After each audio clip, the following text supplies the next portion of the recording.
Сәлем, бүгін біз чат-бот сабағын өтеміз. Бірінші мини-чат вход деп жазамыз Google-ға. Астына түсіп, мини-чаттың официальный сайтына кіреміз. Менде, кажется, бірден кіріп кетеді. И сіздер вход деп как жаңағы Facebook арқылы кірем деп басасыздар. Одан кейін Facebook арқылы кіргеннен кейін осындай не ашылады. Экран ашылады. Одан кейін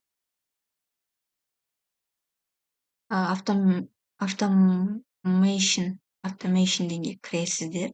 Одан кейін new automation, орысшаға аударып аласыздар, новая автоматизация и начать с нуля дегенді басамыз.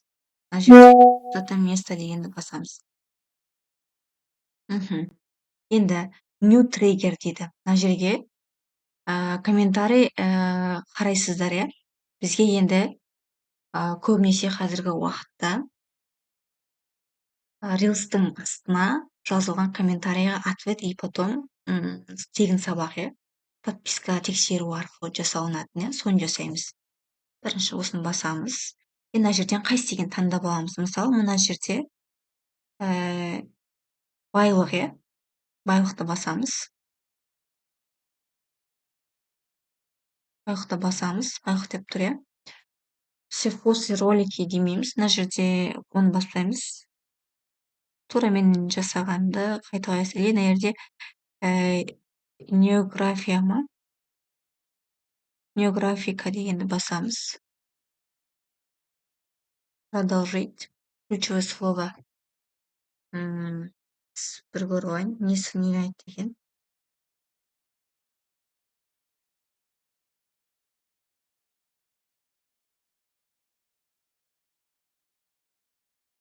Жоқ, бұл не емес, қарызды берген екен.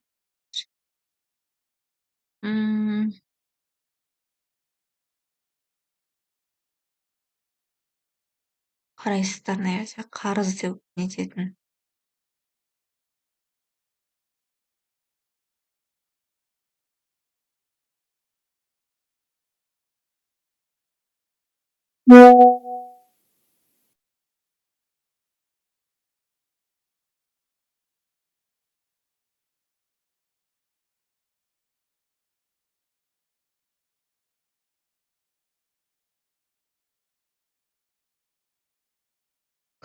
Наводим. Кредит расходы. Жерде қандай да бір қарыздың түрі. Осы ролик екен. Давайте продолжить. Ключевое словоны енгіземіз. Қарыз. Одан кейін тағы енгіземіз, что онда қате жазып қою мүмкін, барлық мүмкіндіктерін осы жерге жазамыз, мүмкін болатын сөздерде. Қарыз, либо үлкен әріппен жазу мүмкін, қарыз деген сияқты. Кейбіреулері қате жазу мүмкін, иә? Қараш деп жазып қою мүмкін. Қараш деп жазып қою мүмкін, примерно.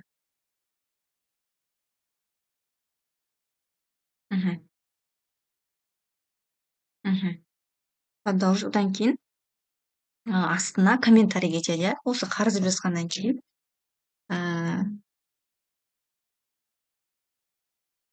дайрегіңізге жіберіп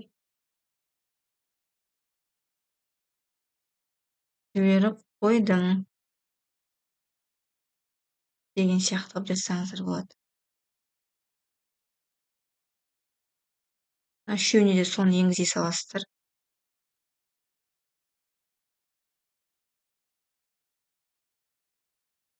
Енді бұл жерде эксперттің берген схемасы арқылы жасайсыздар. Мен просто пример ретінде жасап беретіп жатырмын. Давайте. Сохранить. Все, кеттік. Енді мына жаққа қарай өтеміз. Мына жаққа қарыз деп жазды, одан кейін комментарийға қалдырды. Сізге жаңағыдай дайрегіңізге жіберіп қойдық деп дайректі ашқан кезде бітеді. Сәлем, сізді осында көргеніме қуаныштымын. қуаныштымын. Мысалы дұға, иә, дұға, зікір, либо соны қарайсыздар. Дұғаны алу үшін бірінші маған тіркеліп алыңыз.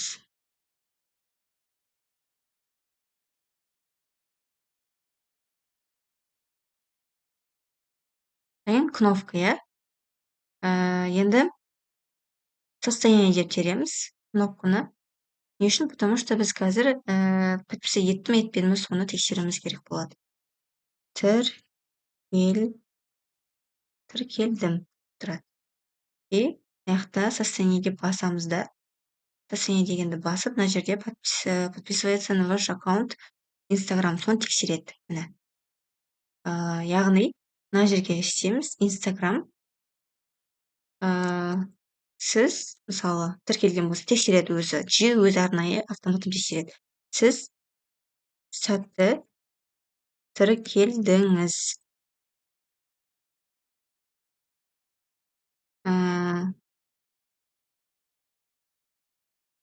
Дұғаны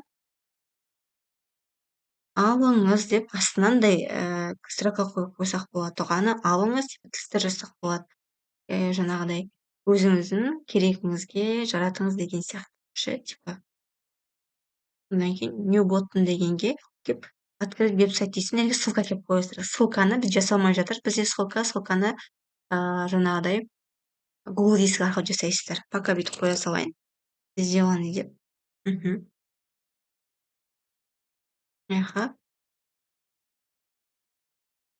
Дұға дейсіздер. Сделаны. Все. Одан кейін не алып келесіздер, если тіркелмеген болса ше деген сияқты. Сіз тіркелмеген екенсіз. Қайта тіркеліп алыңыз. Ставит кнопка. Состояние тоже. Тіркелдім. Все. Мынақтан condition, состояние и мынаны тоже тексереді. Енді қараңыздар. Здесь цикл деген дүние бар, иә. Мына жерге келеді и алады дұғаны. Ал мына жаққа келеді, тіркелмеген и қайттан апарып тексереді. Тіркелген болса, міне, мынаған алып келіп жалғаймыз. Қайтадан жаңағы дұғаны береді. Ал если тіркелмеген болатын болса, алып келеміз де мына нәрсеге жалғаймыз. Тексереді, иә.